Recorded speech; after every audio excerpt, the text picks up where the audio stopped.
എന്താടോ എന്താടോ എന്ന് പറഞ്ഞ് എല്ലാവരോടും നടന്ന് ചൊറിയാൻ പോയി. ഞാനുള്ള കാര്യം പറയാലോ, സ്ത്രീകളെന്നല്ല ആണുങ്ങളായാലും സകല ആൾക്കാരോടും എൻ്റെ ബേസിക് ഞാൻ പറഞ്ഞു കളിച്ച ഒരാളാണ്. എൻ്റെ പ്രണയമായിട്ട് തോന്നി, അത് ഞാൻ അവിടെ പറഞ്ഞിട്ടുള്ളതാണ്. ഇടാ നിങ്ങൾ അകലെ നിന്ന് കാണുമ്പോൾ എനിക്കും അത് തോന്നി, ഞാൻ കണ്ടുണ്ടായിരിക്കാം ചിലപ്പോൾ. അത് പ്രണയമാണല്ലെന്ന് എനിക്ക് തന്നെ അറിയില്ല. മനസ്സിലായില്ലേ? അത് അവരുടെ ഫ്രണ്ട്ഷിപ്പ് ആയിരിക്കാം, അല്ലെങ്കിൽ പ്രണയം. ഞാൻ അതൊന്നും ചിന്തിക്കുന്നില്ല, കാരണം എൻ്റെ മൈൻഡ് ഫുള്ള് ഗെയിമാണ്. സത്യം പറയാലോ, ഗെയിം കളിച്ച് മതിയായിട്ടില്ല. പൂക്കാരൻ പ്രകാശനെ പോലെയുള്ളവരെ പുഷ്പം പോലെ വിരിയിക്കുന്നത് ഞങ്ങളാണ്. ഞങ്ങളാരാണ്? പറ.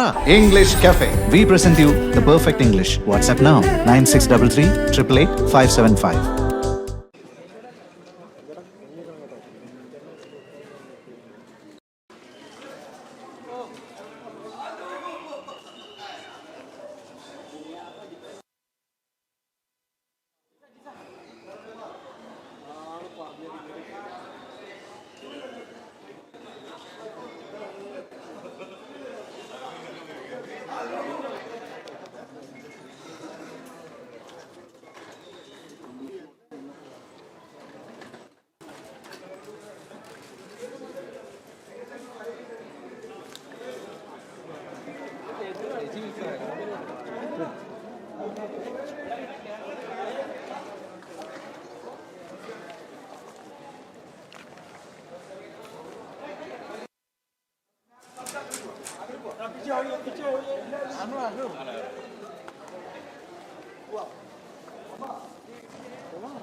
പ്രേക്ഷകരും എനിക്ക് ഒരുപാട് സപ്പോർട്ട് ചെയ്തിട്ടുണ്ട്, അതിന് ഒരുപാട് നന്ദിയുണ്ട്. എൻ്റെ പ്ലേ നിങ്ങൾക്ക് എല്ലാവർക്കും ഇഷ്ടപ്പെട്ടില്ലേ? ഇഷ്ടപ്പെട്ടു? Okay okay okay. അപ്പോൾ ഞാൻ ഗെയിം ആസ്വദിച്ച് വരുമായിരുന്നു. അതിപ്പോൾ എങ്ങനെയാണ് ഇതിപ്പോൾ സംഭവിച്ചതെന്നൊക്കെ എനിക്ക് വീട്ടിൽ നിന്നിട്ട് വന്ന് നോക്കാൻ വേണ്ടിയിട്ട്. അപ്പോൾ നിങ്ങളെല്ലാവരും ഇത്ര നേരം കുറേ കാത്തിരുന്നു അല്ലേ? ഓക്കെ. അപ്പോൾ പെട്ടെന്നുള്ള പുറത്താക്കൽ പ്രതീക്ഷിക്കുന്നു. ഞാൻ പെട്ടെന്നുള്ള പുറത്താക്കൽ എന്ന് പറഞ്ഞാൽ ഞാനൊരു നല്ല ഗെയിമറായിരുന്നു, എനിക്ക് വിശ്വാസമുണ്ടായിരുന്നു. അപ്പോൾ അങ്ങനെയുള്ളൊരു കാര്യം നിങ്ങൾ പ്രതീക്ഷിച്ചിരുന്നോ? അതാണ് കേരളത്തിലെ ജനങ്ങൾ പ്രതീക്ഷിച്ചിരുന്നോ? ഇല്ല. അപ്പോൾ എനിക്കറിയില്ല അതെന്താ സംഭവിച്ചത്. എനിക്ക് വീട്ടിൽ നിന്നിട്ട് കാര്യങ്ങളൊക്കെ നോക്കണം, അത് എങ്ങനെയാണ് സംഭവിച്ചത് നമുക്കറിയില്ല. അതായത് നോക്കാം. എന്തായാലും ബിഗ് ബോസ് പ്ലാറ്റ്ഫോമിൽ ബിഗ് ബോസ് എനിക്ക് നല്ലൊരു അവസരമാണ് തന്നത്. തൃശ്ശൂർ പോകുന്നത് ഒരു ചെറിയ സാധാരണക്കാരനായിട്ടുള്ള ഞാൻ അമ്പലങ്ങളും അല്ലെങ്കിൽ കൂട്ടുകാരൊക്കെ ആയിട്ട് നടക്കുന്ന ഞാൻ എന്നെ പിടിച്ച് ബിഗ് ബോസിൽ കൊണ്ടുവന്ന് നിങ്ങളുടെ ഈ മുന്നിൽ നിങ്ങളെല്ലാവരും എന്നെ തേടി വരികയുണ്ടായില്ലേ, അതിന് ഏറ്റവും വലിയൊരു ഭാഗ്യമാണ്. ഞാൻ ബിഗ് ബോസിലേക്ക് പോകുമ്പോൾ ഒരാൾ പോലും ഉണ്ടായിരുന്നില്ല. ഇപ്പോൾ നിങ്ങളെല്ലാവരും എന്നെ തേടി എന്നോടുള്ള ഇഷ്ടം കാണിക്കുന്നില്ലേ, ഇത് തന്നെയാണ് എൻ്റെ ബലം. അപ്പോൾ നിങ്ങൾ എന്താണ് പറയുന്നത്? അതായത് എന്താണ് ചേട്ടനല്ല പുറത്താവണ്ടെന്നാണ് പുറത്തുള്ള പ്രേക്ഷകർ പറയുന്നത്. കാരണം വെറുതെ ഇരിക്കുന്ന ആൾക്കാരാണ്. ഞാനെന്താ അറിയോ, ഞാൻ എൻ്റെ ബേസിക് നേച്ചർ എന്ന് പറഞ്ഞാൽ ഇപ്പോൾ ഞാൻ സംസാരിക്കുന്നത് ഞാനാണ് ബേസിക് നേച്ചർ. എനിക്ക് സംസാരിക്കാൻ ഭയങ്കര ഞാൻ വായു വരാൻ സംസാരിക്കുന്ന ഒരാളാണ്. ഞാനവിടെ പറഞ്ഞു കളിച്ച ഒരാളാണ്, ഞാൻ അല്ലാതെ പറയാതെ കളിച്ച ഒരാളല്ല. ഞാൻ വളരെയധികം പറഞ്ഞ് കാര്യങ്ങൾ ചെയ്തിട്ടുള്ള ഒരാളാണ്. പിന്നെ എൻ്റെ ബേസ് എന്ന് പറഞ്ഞു കഴിഞ്ഞാൽ ഞാൻ എല്ലാവരും എല്ലാവരോടും നല്ല രീതിയിൽ പെരുമാറുന്ന ഒരാളാണ്. ഇപ്പോഴും നിങ്ങൾക്ക് എല്ലാവർക്കും മനസ്സിലായി കാണും. പക്ഷേ അവിടെ ഉള്ളപ്പോൾ നമുക്ക് എന്താ വെച്ച് കഴിഞ്ഞാൽ നമുക്ക് ഇപ്പോൾ നമ്മൾ പുറത്തേക്ക് വന്നപ്പോൾ നമുക്ക് ഒരുപാട് ഓപ്ഷൻസ് ഉണ്ട് അല്ലേ? നമുക്ക് എല്ലാത്തിനും കയറി ഇടപെടാനുള്ള ഒരുപാട് ഓപ്ഷൻസ് ഉണ്ട്. ഇപ്പോൾ താൻ വീണ് കഴിഞ്ഞാൽ ഞാൻ തൻ്റെ അടുത്തേക്ക് വരികയും എന്നിട്ട് തന്നെ സഹായിക്കുകയും. പക്ഷെ അവിടെ അങ്ങനെയല്ല, അവിടെ നമ്മളൊരു ഗെയിം കളിക്കാനാണ് പോയത്. അപ്പോൾ ആ ഗെയിം എങ്ങനെ കളിക്കണം എന്ന് എന്നേക്കാളും കൂടുതൽ മീഡിയക്കാരെ നിങ്ങൾക്ക് അറിയാൻ പറ്റും അല്ലേ? എൻ്റെ വായിൽ നിന്ന് എന്തെങ്കിലും വരാൻ വേണ്ടി കാത്തിരിക്കാമോ അല്ലേ? അത് മാസ്ക് ഊര്, കൊറോണ ഒന്നുമില്ലേ? അപ്പോൾ ഓക്കെ, മാസ്ക് ഒക്കെ ഊര്. അപ്പോൾ നമ്മുടെ വായിൽ നിന്ന് എന്തെങ്കിലും വരാൻ വേണ്ടി കാത്തിരിക്കാവും നിങ്ങൾ അല്ലേ? അത് എടുത്ത് പരിക്കാൻ വേണ്ടിയിട്ട്. ഇതേ ഒരു ഐറ്റം തന്നെയാണ് അവിടെ എന്തെങ്കിലും ചെറിയ കാര്യം നമ്മൾ കിട്ടിക്കഴിഞ്ഞാൽ അത് നമുക്കൊരു കണ്ടന്റ് ആക്കി ക്രിയേറ്റ് ചെയ്ത് പ്രേക്ഷകർക്ക് വേണ്ടി കളിച്ച ഒരാളാണ് ഞാൻ. പ്രേക്ഷകരെ മനസ്സിൽ കണ്ടുകൊണ്ട് കളിച്ച ഒരാളാണ് ഞാൻ. എൻ്റെ കളികൾ ഈ ടോക്സിക് ആയിട്ടുള്ള ആളുകളെയാണല്ലോ ബേസിക്കലി ബിഗ് ബോസിൽ എപ്പോഴും സെലിബ്രേറ്റ് ചെയ്യുന്നത്. അപ്പൊ അതിനുവേണ്ടി ടോക്സിക് ആകാൻ ശ്രമിച്ചാണ്. ഞാൻ അങ്ങനെ ടോക്സിക് ആകാൻ ശ്രമിച്ചതല്ല. അവിടുത്തെ ഇപ്പോൾ നമ്മൾ ഈ വിചാരിക്കുന്ന പോലെയല്ല ഇതിൻ്റെ ഉള്ളിലൊരു സ്കീമുണ്ട്. കാരണം നമ്മളിപ്പോൾ ഇപ്പോൾ ഈ കാണിക്കുന്നത് അല്ലെങ്കിൽ ഇപ്പോൾ നിങ്ങൾ വന്ന ഓരോരുത്തരും എനിക്ക് മുഖപരിചയം എത്ര കാലം കഴിഞ്ഞാലും എനിക്കുണ്ടാവും. പക്ഷെ അവിടുത്തെ ഒരു അവസ്ഥ എന്ന് പറഞ്ഞു കഴിഞ്ഞാൽ 1 hour കഴിഞ്ഞാൽ നമ്മുടെ കൂട്ടത്തിൽ ആരാണ് ഇരുന്നതെന്ന് വരെ നമുക്ക് മനസ്സിലാവില്ല. നമ്മുടെ മൈൻഡ് അത്രയും ഗെയിമിൽ ഡെഡിക്കേറ്റഡ് ആയിരിക്കും. നമ്മളിങ്ങനെ ഗെയിം കളിച്ചുകൊണ്ടിരിക്കുകയാണ്, നമ്മുടെ ബ്രെയിൻ ഇങ്ങനെ വർക്ക് ചെയ്തുകൊണ്ടിരിക്കുകയാണ്. ഇപ്പം എൻ്റെ ബ്രെയിൻ ഫ്രീ ആണ്. ഇപ്പോൾ ഇയാളെ കണ്ടു കഴിഞ്ഞാലും എത്ര കാലം, ഒരു കൊല്ലം കഴിഞ്ഞ് കണ്ടു കഴിഞ്ഞാലും എനിക്ക് ഓർമ്മ വരും. പക്ഷെ അവിടുത്തെ ഒരു അവസ്ഥ എന്ന് പറഞ്ഞാൽ നമ്മൾ സ്ഥിരം ഇങ്ങനെ ജയിക്കാൻ വേണ്ടി പോയവനാണ് ഞാൻ. 6ാം തമ്പുരാനാവാൻ വേണ്ടി പോയവനാണ് ഞാൻ. ഞാനാണ് 1ാം തമ്പുരാനായിട്ട് ഇവിടെ നിൽക്കുന്നത്. എൻ്റെ ഒരു അവസ്ഥ നിങ്ങൾ പ്രസ്ഥാനങ്ങൾ തെറ്റിപ്പോയെന്ന് തോന്നുന്നു. പ്രസ്ഥാനങ്ങൾ ഞാൻ അതൊക്കെ നമുക്ക് പിന്നെ സംസാരിക്കാം. അതൊക്കെ നമ്മൾ ഞാൻ പറയുന്നത് അറിയോ, അങ്ങനെ തുറന്നു പറയാൻ എന്നോട് നിങ്ങൾക്ക് സ്നേഹമുണ്ടല്ലോ. അത് കാരണമാണല്ലോ നിങ്ങൾ എല്ലാവരും എൻ്റെ അടുത്ത് വന്നത് അല്ലേ. അപ്പോൾ എനിക്ക് കുറേ കാര്യങ്ങളിൽ അറിയാമല്ലോ. എനിക്ക് എല്ലാ കാര്യങ്ങളും എനിക്ക് പെട്ടെന്ന് തന്നെ നല്ല കാര്യങ്ങൾ നമുക്ക് സംസാരിക്കാൻ നല്ല കാര്യങ്ങൾ. ബിഗ് ബോസ് എന്ന് പറഞ്ഞ പ്ലാറ്റ്ഫോം എനിക്ക് ബിഗ് ബോസ് തന്ന ഏറ്റവും നല്ല പ്ലാറ്റ്ഫോമാണ്. എന്നെ പോലത്തെ സാധാരണക്കാരൻ ഈ മാറ്റിപ്പിടിക്കൽ എന്ന് പറഞ്ഞ ടാഗിലൂടെയാണ്, ആ ടാഗ് കാരണം മാത്രമാണ് എന്നെ പോലെ സാധാരണക്കാരന് ഇങ്ങനെ ഒരു അവസരം എനിക്ക് കിട്ടിയത്. അതെനിക്ക് യൂസ് ചെയ്യാൻ സാധിച്ചു എന്ന് ഞാൻ വിചാരിക്കുന്നു. കാരണം എൻ്റെ ബ്രെയിൻ ഞാൻ പോലും അറിയാതെ ഭയങ്കരമായിട്ട് വർക്ക് ചെയ്തുകൊണ്ടിരിക്കുന്നുണ്ട്. പിന്നെ അതിൻ്റെ ഉള്ളിൽ നടന്ന ചില അതൊക്കെ ഗെയിമാണ്. അത് ഗെയിമൊക്കെ ഞാൻ അവിടെ ഇട്ടിട്ട് പോകുന്നു എൻ്റെ ചേട്ടന്മാരെ. കുറേ കാര്യങ്ങളിൽ ചെറിയ റെസ്ട്രിക്ഷൻസും കാര്യങ്ങളൊക്കെ അറിയാമല്ലോ. അപ്പോൾ നമുക്ക് അങ്ങനെ എല്ലാം കൂടി പറയാൻ പറ്റില്ല. പക്ഷെ ഒരു ദിവസം നമ്മളെല്ലാവരും കൂടി ഒരുമിച്ചിരിക്കും. നിങ്ങളെല്ലാവരും എനിക്ക് വേണം, ഓരോ പ്രേക്ഷകരും വേണം. പക്ഷേ എനിക്കിപ്പോൾ ഞാൻ എൻ്റെ ചേട്ടൻ, എൻ്റെ വൈഫ് അല്ലെങ്കിൽ അമ്മയൊക്കെ വിളിച്ച് പറഞ്ഞിട്ട് ഓരോ പ്രേക്ഷകരും ഇപ്പോൾ എന്നെ നെഞ്ചിലേറ്റി തുടങ്ങി. എന്നെ ഭയങ്കര ഇഷ്ടമാണ്. അമ്മമാരൊക്കെ എൻ്റെ ഫോൺ വിളിച്ചിട്ട് മോനെ ഔട്ടായി പോയതാ, മോനെ എന്നൊരു കരയുമ്പോൾ അതല്ലേ ഏറ്റവും വലിയൊരു അവാർഡ്. അല്ലാതെ വേറെ ഒന്നല്ലല്ലോ. നിങ്ങളുടെ സ്നേഹം, ജനങ്ങളുടെ അതായത് പ്രേക്ഷകരുടെ ഇഷ്ടം, അത് ഒരു 5 ദിവസം കൊണ്ടോ അല്ലെങ്കിൽ ഒരാഴ്ച കൊണ്ട് കിട്ടാന്ന് പറഞ്ഞാൽ ഇതിൽ പരം രതീഷ് കുമാറിന് വേറെ ഒന്നുമില്ല. രതീഷ് കുമാർ ഹാപ്പിയാണ്. അതാണ്. പഴയ കണ്ടസ്റ്റന്റുകളെ അനുകരിക്കാൻ നോക്കുന്നൊരു നമ്മൾ അനുകരിക്കാൻ നോക്കിയതല്ല. ഞാൻ ഒറ്റയ്ക്ക് പറഞ്ഞു കളിക്കുന്ന ഒരാളാണ്. നിങ്ങളത് കണ്ടു. അനുകരണം എന്ന് പറഞ്ഞാൽ ഇപ്പോൾ ഇയാളെ എടുത്ത് ഞാൻ ദേഷ്യപ്പെട്ടു, ഇയാളുടെ റിയാക്ഷൻ ഉണ്ടാവില്ലേ. ഇയാളിപ്പോൾ ദേഷ്യപ്പെട്ട് കഴിഞ്ഞാൽ എന്താണോ എന്ന് പറഞ്ഞു കഴിഞ്ഞാൽ താൻ ഓട്ടോമാറ്റിക്കലി ഇങ്ങോട്ട് ദേഷ്യപ്പെടും. അപ്പം ഞാൻ പറയണ ഇയാളെ ഈ താടി വെച്ച എന്താ പേരെന്താ പറഞ്ഞോ, വൈശാഖ്. ഈ വൈശാഖിനെ താൻ അനുകരിച്ചതെന്ന് പറഞ്ഞാൽ എന്താവും? അതായത് എൻ്റെ അടുത്ത് ദേഷ്യപ്പെട്ടാൽ തിരിച്ച് ദേഷ്യപ്പെടാൻ എനിക്കറിയാം, തൻ്റെ അടുത്ത് ദേഷ്യപ്പെട്ടാൽ തിരിച്ചു ദേഷ്യപ്പെടാൻ അറിയാം. അതിന് വൈശാഖ് മുമ്പേ ദേഷ്യപ്പെട്ടിട്ടുണ്ടായിരിക്കാം എന്ന് വെച്ചിട്ട് എപ്പോഴും വൈശാഖിനെ അനുകരിക്കാന്ന് പറയാൻ പറ്റും. അതാണ് അവിടുത്തെ രീതി. ഞാനൊരാളെയും അനുകരിച്ചിട്ടില്ല. പക്ഷേ ആൾക്കാർ പറയട്ടെ, എനിക്കത് വിഷയമേ അല്ല. കാരണം വെച്ചാൽ അത് അവരുടെ അഭിപ്രായം. നമ്മൾ ഓരോരുത്തർക്കും ഓരോ അഭിപ്രായങ്ങൾ പറയാനുള്ള സ്വാതന്ത്ര്യമുണ്ട്. പിന്നെ കൂടുതലായിട്ട് പറഞ്ഞത് സ്ത്രീകളോട് കൂടുതൽ കരുത്ത് സംസാരിക്കുന്നു, അടിപൊളി ഉണ്ടാക്കുന്നു. ഞാൻ എല്ലാവരോടും നടന്ന് ചൊറിയാൻ പോയിട്ടുണ്ട്. ഞാനുള്ള കാര്യം പറയാലോ, സ്ത്രീകളെന്നല്ല ആണുങ്ങളായാലും സകല ആൾക്കാരോടും എൻ്റെ ബേസിക് ഞാൻ പറഞ്ഞു കളിച്ച ഒരാളാണ്. എൻ്റെ ബേസിക് ജീവിതത്തിൽ ഇല്ലാത്ത ചൊറിയലാണ്. ജീവിതത്തിൽ ഞാൻ എല്ലാവരോടും കയറി ചൊറിയാന്ന് പറഞ്ഞു കഴിഞ്ഞാൽ എനിക്ക് പരിചയക്കാരുണ്ടാവില്ല, കൂട്ടുകാരുണ്ടാവില്ല, ആരും ഉണ്ടാവില്ല. എൻ്റെ ജീവിതത്തിൽ ഞാൻ അങ്ങനെയല്ല. എന്ന് വെച്ചിട്ട് നിങ്ങൾ ഫേക്ക് കളിയാണോ കളിച്ചത്? അതുമല്ല. ഞാൻ പറയുന്നത് എന്താ വെച്ച് കഴിഞ്ഞാൽ ഒരു എന്തെങ്കിലും മോഷണം നടത്തിയ ഒരാൾ, അയാൾ ജയിൽ ശിക്ഷ അനുഭവിച്ചു, എല്ലാം കഴിഞ്ഞിട്ട് അയാൾ ബിഗ് ബോസിൽ പോയിട്ട് അയാൾ അവിടെ കക്കുന്നില്ല. അപ്പൊ വൈശാഖന്റെ അടുത്ത് ചോദിക്കുന്നുണ്ടോ, താൻ കക്കുന്ന ആളല്ലേ, തനിക്ക് കത്തോടുള്ളൂ, താൻ എന്താ കക്കാത്തത്? താൻ കക്ക്, അങ്ങനെ പറ്റില്ലോ, താൻ കക്ക് എന്ന് പറഞ്ഞു കഴിഞ്ഞാൽ ശരിയല്ലല്ലോ. അയാൾക്ക് നന്നാവുന്ന അവസരം കൊടുക്കണം. അതേപോലെ തന്നെ ചിരിക്കണ്ട. ഇയാളുടെ പേരെന്താ പറഞ്ഞു? ജിമ്മി ഭയങ്കര ചിരിയാണ്. അപ്പോൾ ഇയാളുടെ പേരെന്ന് പറഞ്ഞു സിനൻ. അപ്പോൾ എന്താ സംഭവം എന്ന് വെച്ചാൽ നമ്മുടെ സ്വഭാവം, എൻ്റെ ബേസ് വർത്തമാനമാണ്.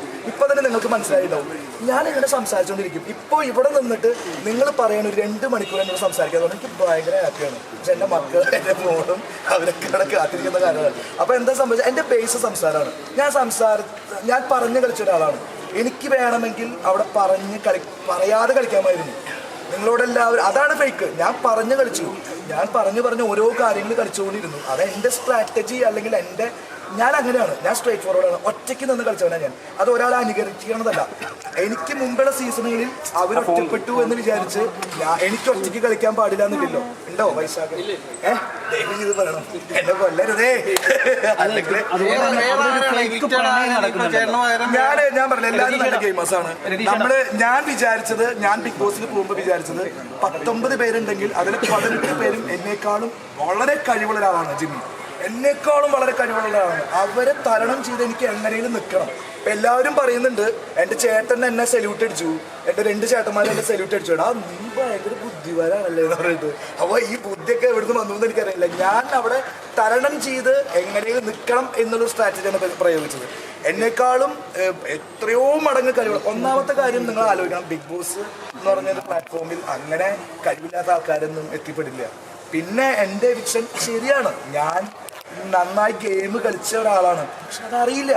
ബിഗ് ബോസ് മാറ്റിപ്പിടിക്കലാണ്, അൺപ്രഡിക്റ്റബിളാണ്, എന്തും സംഭവിക്കാം, അതൊന്നും നമുക്ക് പറയാൻ പറ്റില്ല. പക്ഷെ ഫ്ലൈറ്റിൽ കയറാത്ത എന്നെ ബിഗ് ബോസ് ഫ്ലൈറ്റിൽ കയറ്റിയുള്ളൂ. മനസ്സിലായില്ലേ? ഇന്നേ വരെ ഫ്ലൈറ്റിൽ കയറിയിട്ടില്ല. ഞാൻ പോകുമ്പോൾ ഇതിൻ്റെ ഉള്ളിൽ വഴി ചോദിച്ചു പോയില്ലേ, അതേപോലെ ഞാൻ പോയിട്ടുണ്ട്. എന്തിനാണ് നമ്മൾ നുണ പറയുന്നത്? നമ്മൾ ഫ്ലൈറ്റിൽ കയറി തന്നെ ബിഗ് ബോസ് ഏഷ്യാനെറ്റിൻ്റെ ചിലവിൽ ബിഗ് ബോസ് തന്നെ ഫ്ലൈറ്റിൽ കയറ്റി വളരെയധികം നല്ല രീതിയിലാണ്. ഇപ്പോൾ ഒന്നും വേണ്ട, ഞാൻ എവിക്റ്റായി, എൻ്റെ കണ്ണിൽ നിന്ന് ഒരു തുള്ളി കണ്ണുനീര് വന്നിട്ടുണ്ടായിരുന്നു. ഇപ്പോൾ ഞാൻ സംസാരിക്കുമ്പോൾ ഒരു തരി കോൺഫിഡൻസ് എന്നിൽ നിന്ന് കുറയുന്നത് നിങ്ങൾ കണ്ടിട്ടുണ്ടോ? കണ്ടില്ല. സിന കണ്ടോ? ഇല്ല. അപ്പൊ അതാണ് സംഭവം. കണ്ടുപേരെന്താ പറഞ്ഞു? നന്ദി. ഓക്കെ. അപ്പൊ എന്താ സംഭവം എന്ന് വെച്ച് കഴിഞ്ഞാൽ, ബിഗ് ബോസ് എന്ന് പറഞ്ഞാൽ ഞാൻ ആഗ്രഹിച്ച് കിട്ടിയ പ്ലാറ്റ്ഫോമാണ്. എനിക്ക് എന്തും കിട്ടുന്നത് ബോണസാണ്. കപ്പടിക്കാൻ പോയവന് തന്നെയാണ്. പക്ഷേ എന്തൊക്കെയോ കാരണങ്ങളാൽ അത് അങ്ങനെ സംഭവിച്ചു. വൈൽഡ് കാർഡ് എൻട്രി പ്രതീക്ഷിക്കുന്നുണ്ടോ? എനിക്ക് ഒന്നും അറിയില്ല. നിങ്ങൾ പ്രതീക്ഷിക്കുന്നോ? എനിക്ക് അതൊന്നും അറിയില്ല. വൈൽഡ് കാർഡ് എൻട്രി പ്രതീക്ഷിക്കുന്നു അതൊന്നും ഞാൻ പറയുന്നില്ല. പക്ഷേ എനിക്ക് കിട്ടിയൊരു അവസരം നന്നായി യൂസ് ചെയ്തു. ഇനിയും എനിക്ക് വല്ല അവസരം കിട്ടിക്കഴിഞ്ഞാൽ ഞാൻ നന്നായി യൂസ് ചെയ്യും. അത് കളി മാറ്റിപ്പിടിക്കലിന്റെ എക്സ്ട്രീം ഇടും. ഞാൻ തന്നെ പറഞ്ഞു കളിക്കണതിന്റെ ഭാഗമായിട്ട് ഞാനും ജിൻഡോ കൂടിയിട്ട് ഞാൻ പറഞ്ഞിട്ടുണ്ടായിരുന്നതാണ്, ഈ ആഴ്ച ഞാൻ ഹ്യൂമർ ട്രാക്ക് പിടിക്കാനുള്ള പരിപാടിയായിരുന്നു. പ്രേക്ഷകരെ മൊത്തം പോക്കറ്റിലാക്കി എന്നെ ഹൃദയത്തെ ഏൽക്കുന്ന തരത്തിലുള്ള കളികൾ കളിക്കാൻ ഞാൻ മനസ്സുകൊണ്ട് പ്രിപ്പയർഡ് ആയിരുന്നു.